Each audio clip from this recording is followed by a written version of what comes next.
কাক যেমন শুভ বার্তা বহন করে নিয়ে আসে, তেমন অশুভ বার্তাও বয়ে আনে। দেখে নেব কাকের গতিবিধি এবং কাকের ডাক কি ইঙ্গিত বহন করে।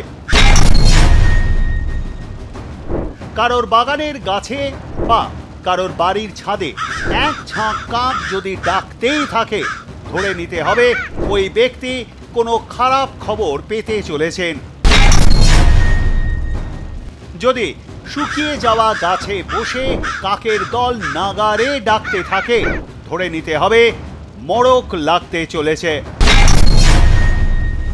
কাক যদি আপনার গায়ে মলত্যাগ করে, তবে খুবই অশুভ বলে ধরা হয়।